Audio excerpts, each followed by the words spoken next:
I really wanted to get something to sip on.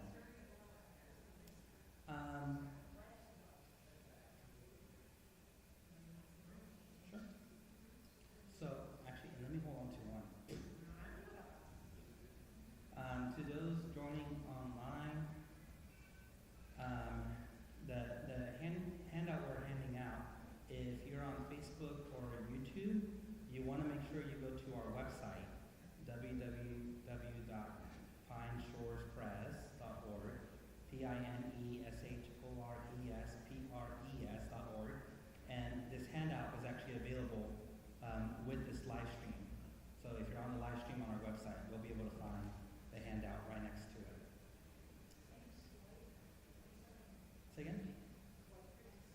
Yeah, white. And you can leave this actually red like this right on there. We wanted to set up this time to both hear some of your reflections from our immigration series that you may have. So really having this to be like a discussion. You know, we've had 4 sessions: immigration in the Old Testament, immigration in the New Testament, immigration history in the USA, and the church's historical response. And then the last one was immigration pathways in the U.S., what that looks like, and what's currently happening. Knowing full well that's also evolving almost every day now, too. So we wanted to have this time to talk together what have been some of the insights from those classes. If you haven't seen them and you happen to be watching online as well, we will record the first class. We didn't record it the first time we did it. We'll do the immigration in the Old Testament again this coming week, next Sunday. So you're welcome to join us. And then what I will be doing is after that class goes live and then the live ends, we're going to basically broadcast, you could say, the other classes right after that. So if you're watching on YouTube or Facebook or our website, all the classes will kind of be in order if you would like to see that. And if you happen, again, to miss one of those, you can kind of catch it online. So before we talk about this, which is again a policy that's coming out of at the session approved, can you turn on, Wayne, the loop system? Checking. Yeah, it should be on. He just turned it on. Oh, yeah, okay. A little too loud. Yeah, we're good. Thank you. No, thank you for missing that.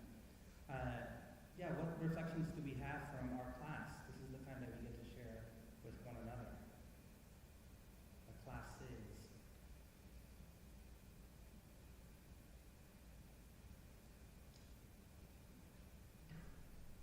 What have been some of your thoughts? Yes. Yeah. I'm going to let you use the mic. Thank you. For those online too. Handheld.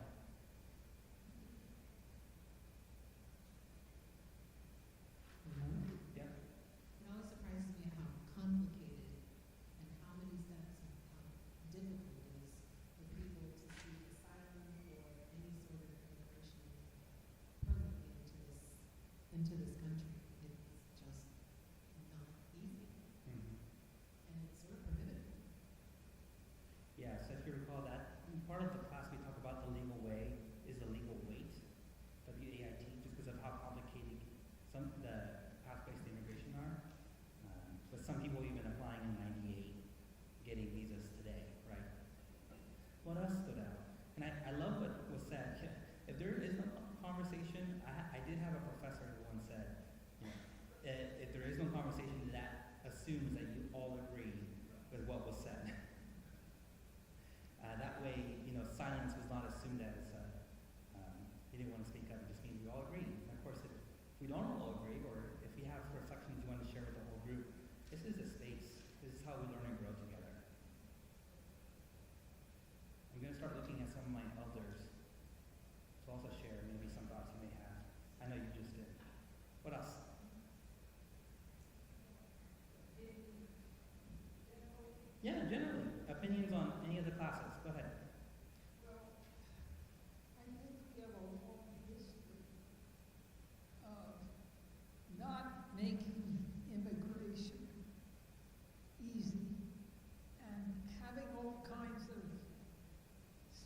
thoughts about letting people in and changing laws so it makes it more difficult.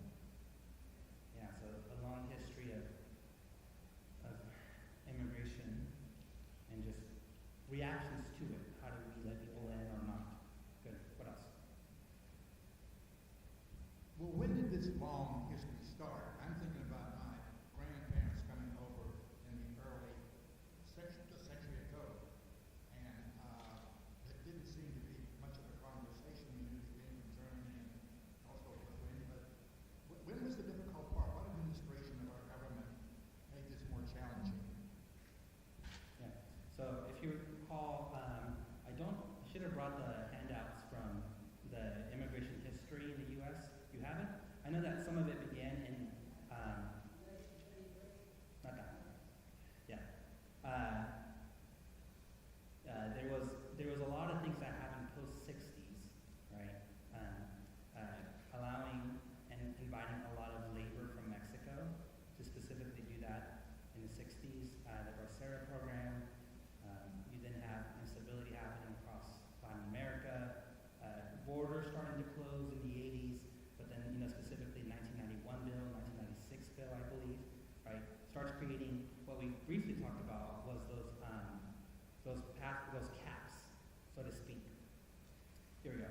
So 1980, there's a Refugee Act. 86, there's an Amnesty Act. 94, there's an Operation Gatekeeper, with 1996 being tough laws that are really starting to put in place the current immigration cap system that we have today. I think back to a bit of your question of which administration. I think that class, if you recall what we lifted up, the immigration history one, was that these complications are not limited to one political party or the other, right? That part of what's both maintained a broken system, but also what has created it does not know left or right, Republican or Democrat. And that was important that we also left it out then. We'll go here and then there. Thank you. I would invite the conversation. When we hear people speak, they always say, look at all the bad people coming in, and then there are those examples because one person got killed because somebody entered illegally. Why don't we switch the conversation to all the diversity, all the beauty coming in from immigrants, and just add that to the conversation when we talk with other people as an idea. Yeah. Thank you, Thomas. Yeah, so even the idea of what narratives are we presented with? What narratives do we share with others? Right? Even what's underneath those narratives are really important because the stories we share speak to our values. Right? That's why what we do every time we open scripture. We're hearing narratives that speak of values and who we are as people. So what narratives are we lifting up? Good. Thank you, Lynn. Well, as with anything, all of us, I think, change is difficult. But the one thing that I have now seen a pattern happening is with immigration, oftentimes we're working with two different things, not only the diversity, but also the different reasons why we want to come out. One, if you ask, how are these people different in many cases, they wouldn't even know whether they were Asian, Mexican, Spanish, African. It has to do with dollar signs. Who's getting paid? They're going to get paid. Well, so it's not the people, oftentimes, it's the, unfortunately, greed. And that's just what I'm saying is oftentimes it's not the color of the skin or the shape of the eyes that is the problem letting them in. It may be coming from completely different and not accepting, and it has to do with dollar signs oftentimes. And that's why when they call it prejudice, it may not be against the person or ethnic group, but it has to do with other things. So being aware of agendas that are shared, that at times we might be presented with one agenda, but in fact there's another hidden version underneath. Yeah, good. What else on the class, friends? How about this? What was missing from the class that maybe we could talk about? Or what did you find beneficial?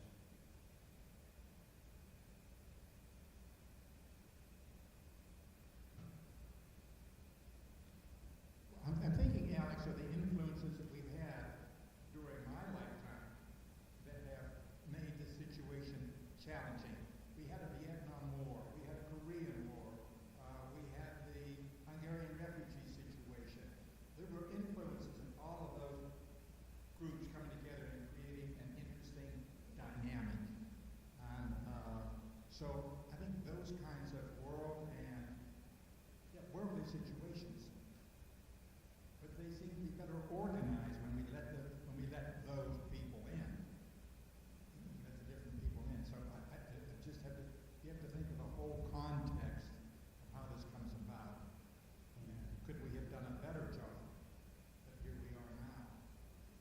And I think, I think about the Laotian family that we brought over, and that story is just a wonderful story. But like Tom said, why can't we talk about the good stuff and the people that have contributed to our country? Good. Thank you. What else?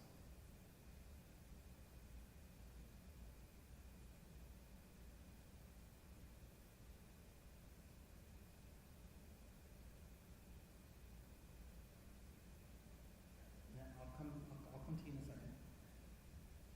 I was thinking of the Cuban refugees, and then I was also thinking of how we barred the Chinese when we wanted them to build the railroads, but they would not let them bring their families. And it's a long-term prejudice that is disappointing. But there have been people like Werner von Braun who we took in to our advantage after the Second World War. And I heard on TV that Trump's grandfather immigrated from Germany. Probably was that to escape the Nazis? When he came, the grandfather? Yeah. I think he was to escape getting in the military. Yeah, because I think that was in the tens. Was that the birth certificate?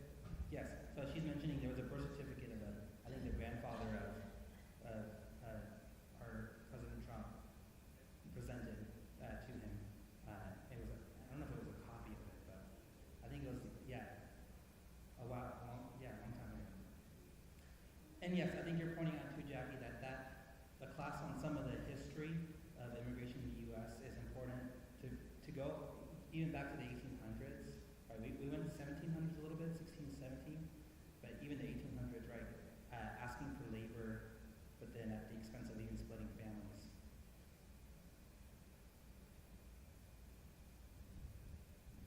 Mine's more of a general comment.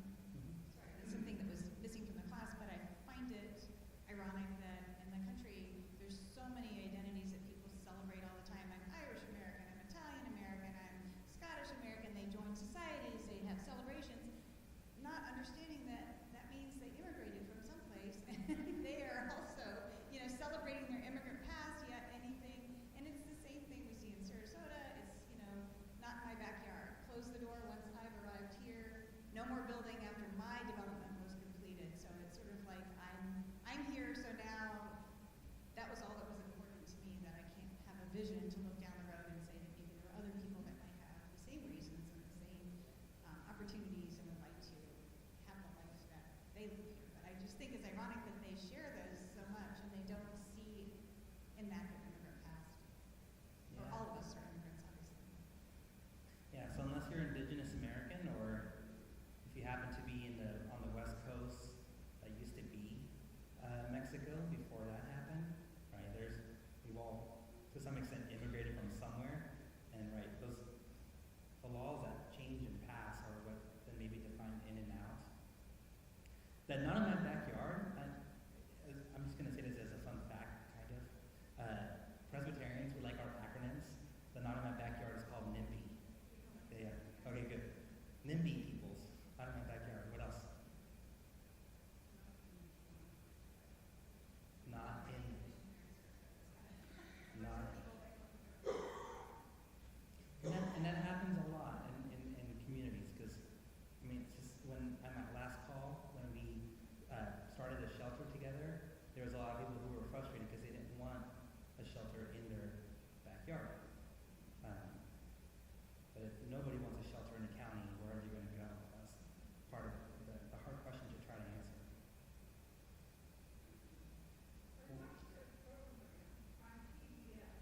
Carol, I'll give you the mic just so everyone can hear you.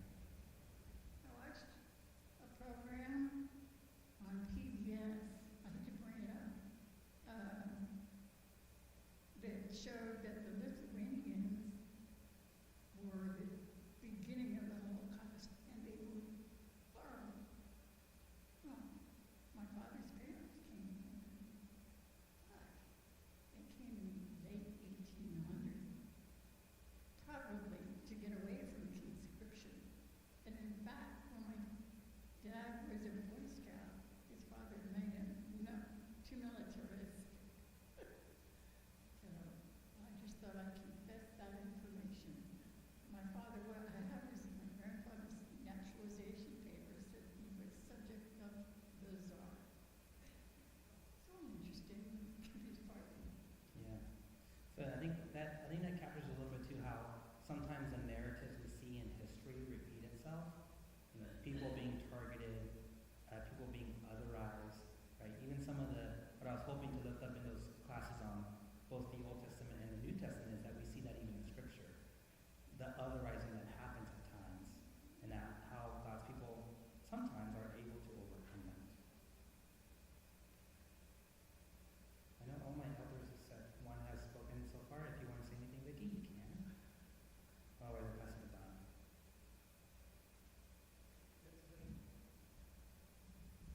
So Libby's comment makes me think about the breakdown of all the different Italian days. But I'm wondering how we have Black History Month, we have Gay Pride Month, and I'm waiting for White History Month to come about. So I'm being cheeky about this, but I'm trying to figure this all out. So if somebody's got an answer in this room now, I'd appreciate hearing about it. Yeah. I'm happy to answer.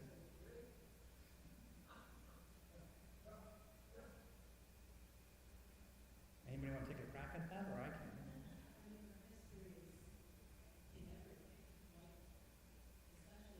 White history is in every textbook. That's the big narrative. And the reason that other months came about is because those aren't in any of the books. In America, and generally all of our textbooks are geared toward white history. That's the narrative, and the rest is missing. That's why the months came about. We don't even do a good job of teaching American history anymore. Yeah. Right, so what occurs when, I think, marginalized people may not find themselves in textbooks, that's where you get, I think, the rising of them these months to really lift up what is at times missing, right? The stories that we miss, everybody knows about the stock market, but do we know about the black stock market historically, right? So I think it's part of it is lifting up the stories that we miss. Okay. Okay. The walking purchase. Anybody else know about it? The walking purchase. William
even the day to come when we proclaim at this table when Christ comes again, what happens at Pentecost with diversity continues even at that day to come.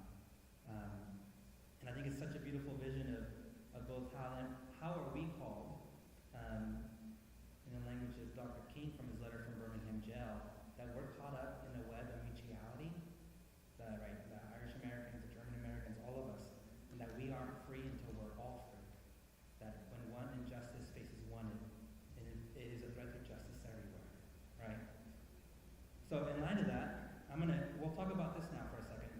In light of that, the sanctuary, the confidentiality and privacy policy, this is, the session has been discerning, friends, as you may have heard from our last class. Who was there last class? Because I can give a quick recap. Right, we talked about how one of the things that has shifted most recently is that there was a policy in place that ICE or Customs Border Patrol, CBP, could not enter schools, churches, hospitals. Right, so this is not a law. This was an internal policy. That was a commitment that was made that ICE and CBP would not enter what you would call these safe places. You know, you should not have to be worried going to school, or you should not have to be worried while you're maybe getting cancer treatment and next thing you know there's police there, right? You should not be worried going to worship places, knowing that you'll be safe there. That policy has now been overturned, again, that internal policy, so ICE and CBP can enter any of what was considered those safe spaces. Right? They can, unless, of course, they're considered by those spaces as private. And of course, like every legal warrant, if you have a legal warrant signed by a judge, you're welcome to come in. But if that isn't available, then how are we as a church making sure that your information and anyone who touches our programming, our ministry, their information is kept private and confidential, right? Hence the language of this policy, the confidential and privacy policy. In light of the changing policies and actions that are happening, the session wanted to discern how do we both communicate to our volunteers, to our staff, to the congregation, that we are committed to keeping your information confidential and private. That if somebody asks, where does Carol live? I'm not going to just tell them where you live or what your number is. That now there is an express commitment, right? And you can imagine this is not just for us here. Like you heard about Day for Hope, right? How do we make sure that any child and family that comes in during that day knows that they will be safe here from any actions? So part of what this policy then fulfills is making sure that all our volunteers, all the staff, the session and forming the congregation, that commitment that we're going to keep your information private and confidential, right? Unless there is an actual legal warrant signed by a federal judge, we have a right, a legal right to say, I'm not in a position to share that information with you. In fact, the staff has been told that their go-to, language is I'm not at liberty to share this. I'll get you in contact with Pastor Alex. Part of the policy is also going to create a rapid response team, right? So if there happens to be law enforcement that comes to our space and they're wanting information or whatever that might be, if God forbid anything happens, like there's something, they had a legal warrant signed by a judge, they came in, how do we make sure that the congregation is informed of, this is what occurred, this is what steps we're taking, whatever that might be. We have a rapid response team. For those who are maybe very familiar or unfamiliar with policies, right, the purpose of the policy is to offer guidance, vision, action, right? Sometimes with the hopes that you never have to use it, right? Sometimes with also the hopes of safeguarding, right? This is why we have, for example, the children protection policy. You have to have 2 adults in a room with any child, right? policies to safeguard. We also create these policies to be able to have an informed response instead of a reaction if anything were to happen. Part of the policy also states we will not ask about immigration status. I will make clear that we never have asked that, but it's just making it very explicit that there's no need or desire to have to ask that.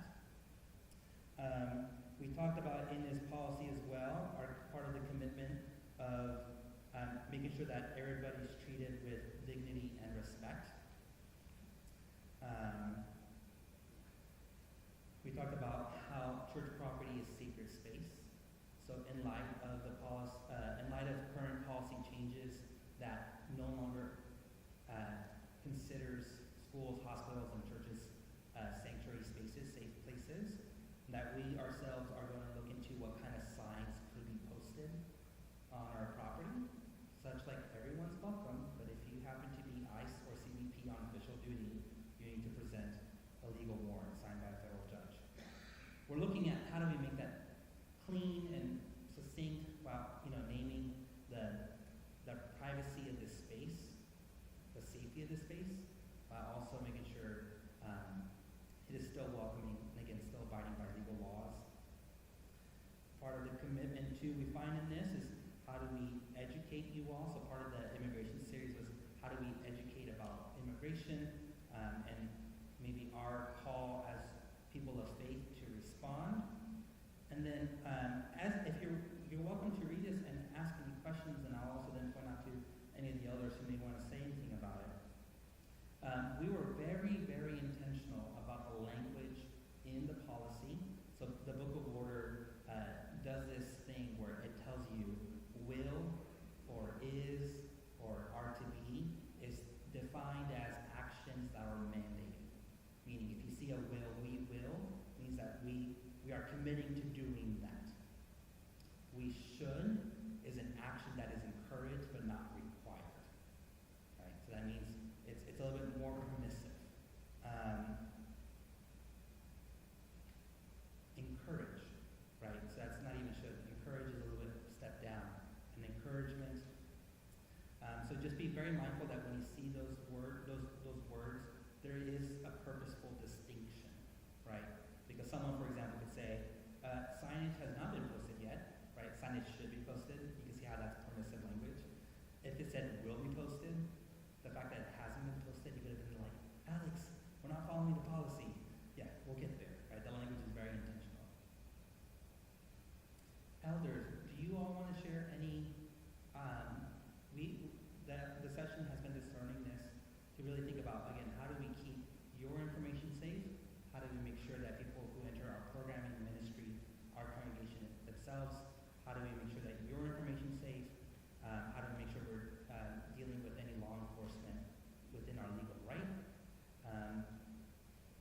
Maybe this policy has gone through a lot of discernment, so I want to give space for our elders to share anything if they would like. Again, part of the education series that we did was to build some of that groundwork of the work that the session has been themselves discerning. What is our biblical memory, Old Testament, New Testament, tell us on how we're called to live and respond today? And then we'll take any questions if you have any of that from this. I will say one thing I forget to mention. How did this come to our attention? It came from the Mission Outreach Committee. They are the ones who brought it forward to the session, and then the session themselves, again, went through several iterations before it comes now to us. Yes?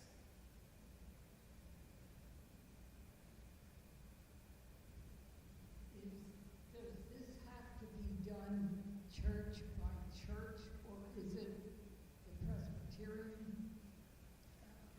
Presbyterian who is for this, or, and I'm thinking about other faiths, have they done it also? Yeah. And those riots in Los Angeles the last 2 days. Yeah, the uprisings. Yeah, so great question. You may have known, if we talked about this 3 weeks ago when we did the history. The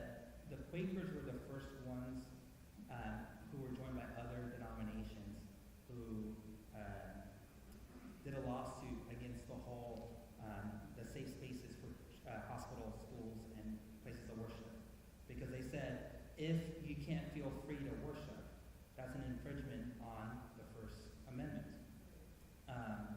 So there has been lawsuits, including our own denomination, the Presbyterian Church USA, that have, not that one, it was another one that they had joined, because again, they're wanting to protect the right to worship.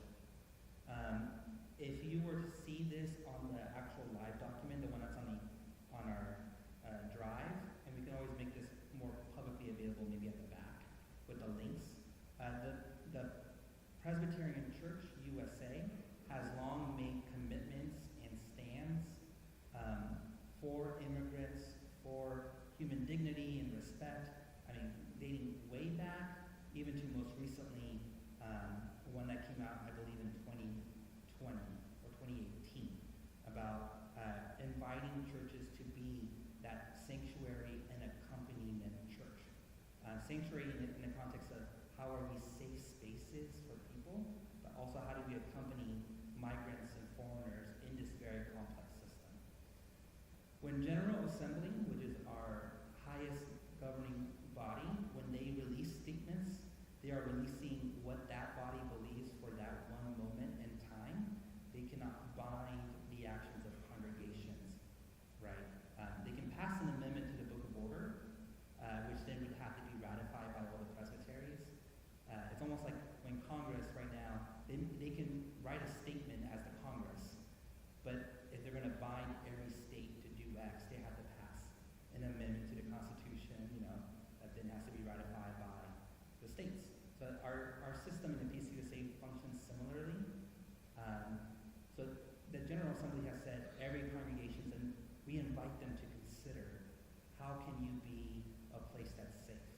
The Presbytery has offered guidance to a lot of churches who are doing things like this because, right, they could just come in. What does it look like to have those both legal protections intact? So schools and hospitals and that, correct. Does that answer your question? Like, there's many churches that do this, but it has to be church initiated. Yes. Was it a question or? Oh, please raise it. Okay. This is the space to raise any concerns too. How does this play out? Like, right? This is something that we were talking about even as staff. If someone who's not a member, but let's say is your child, is asking for information about someone else, do we just tell them because we know who they are, or is it because they're not a member? How do we handle that? We realize, instead of just sharing, like if it's a church member that we know is a church member who does not like the internet, which sometimes I don't, right? To get the church directory, we can give them the information because they're members. But if they're not a member, how do we just say, oh, you're trying to be in touch with Gene George, give me your contact information. I'll share it with Gene George. He'll be in touch with you, right? We're thinking even practically, how does this work out? Yeah. Any other concerns? That's a good way to put it too.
policy and part of the training is we let them in. That is, I mean, we don't get in the way. We don't. You're invited to use your camera if you like, and make sure you get the information of the police officer, the ICE agent, whoever that might be. But you don't interfere with their legal work, and then just making sure that then we, that X person, right, making sure that we support them with whatever legal representation that might be, paying for a lawyer, X, Y, and Z, right? We can't stop the legal acts that might be in place if someone has a legal warrant signed by a judge, right? Because I don't want anyone, this is what we told the staff, you don't get in the way, we don't want you to get arrested too, right? It's just, we know what is within our rights, and, you know, if they don't have, right, because right now there's a thing called administrative warrants, which are not legal warrants signed by a judge, right? Sometimes they come up with administrative warrants, and we can say, you know, sorry, that's not a legal warrant signed by a judge. You know, again, I'm also not the one to answer that question. Let me get Pastor Alex, like, we have those legal rights. If they have a legal right to enter because it's signed by a federal judge, they're going to enter anyway. And we just stay out of the way.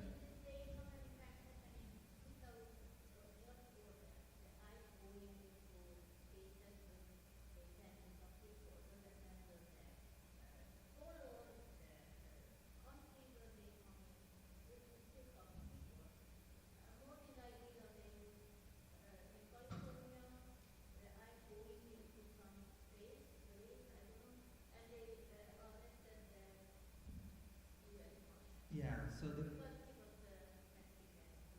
right. So you're raising something that, like, there has been moments, both in the news and actions taken that they didn't have legal warrants but are doing X, Y, and Z.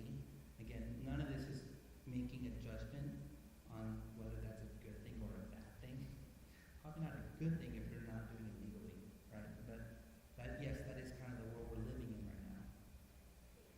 It is. So you're naming, I think, also part of the fear, and again, part of our response as a church is, how do people feel that they're safe to worship to the best of our ability as a church that we can offer? Saying, you know, we will have signage in the future. We will not share your information. This is what we're committed to do within our legal right. Does that help? Because, I mean, yeah, the government will do what they want to do.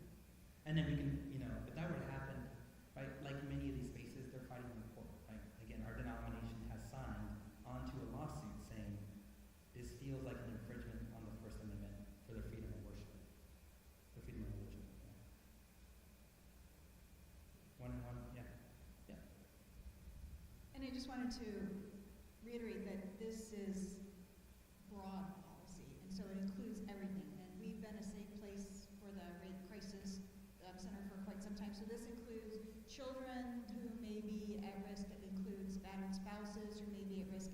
It includes anybody who comes into our space. We will protect their confidentiality and privacy, with the exception of anything that's a legal warrant or a legal document. We comply with all of that. But it also protects us in that I wouldn't necessarily have known how to respond if I saw somebody come to the door. But now we have a policy. We understand what we're required to do. We're not breaking any laws. We're making sure that we're not breaking any laws, that we're compliant, but we're also realizing that this is God's house, not our house, and we are going to protect that people that come here know that they are safe when they're here to the best of our ability. So I think, you know, we need to make sure that we all know that this protects all of us, and it protects a lot of people in different situations because, you know, people have extenuating circumstances that they need a place where they feel safe and safe to worship God. So it's intentionally that we use some of this language so that it does include not just the case of ICE or just the case of CBP or just the case of somebody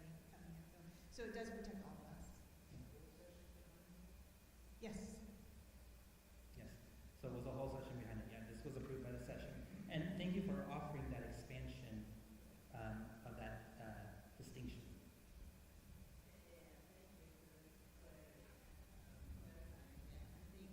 One thing that I just want to say, okay, give it an example. Okay, say somebody was referred, whether it was a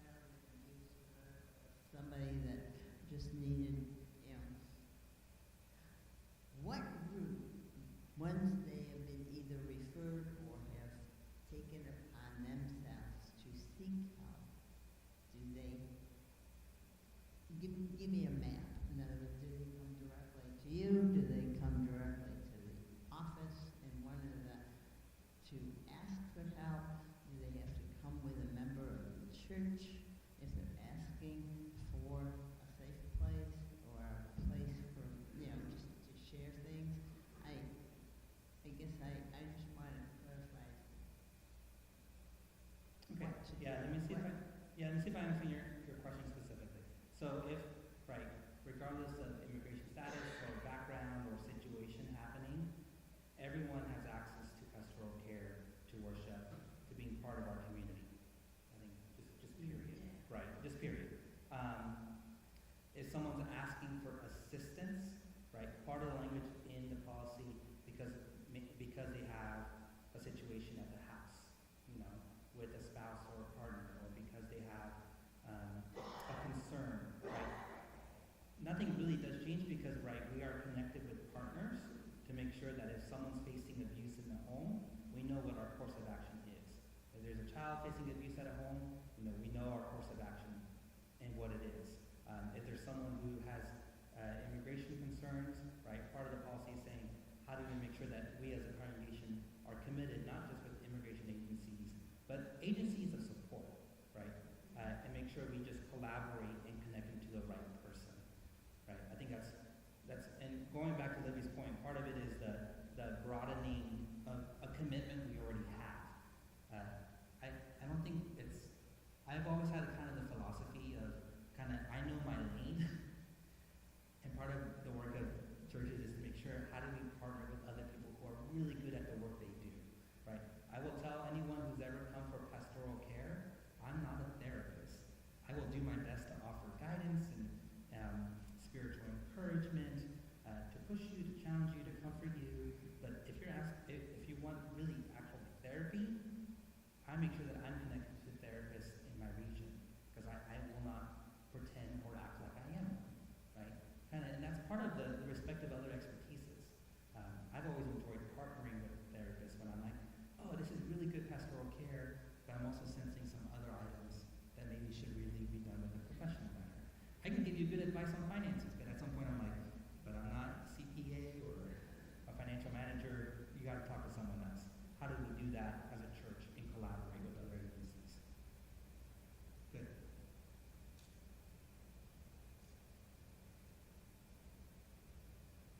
Anyone else?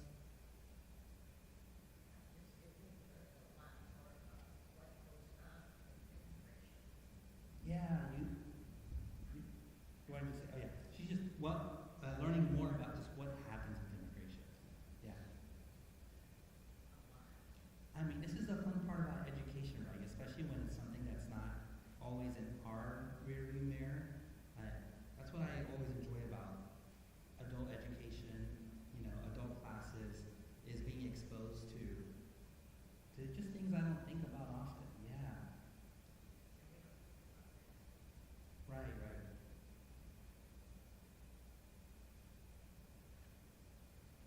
Okay, hearing no further questions. Friends, the conversation doesn't stop here right now. If you have questions, concerns, remarks, feedback,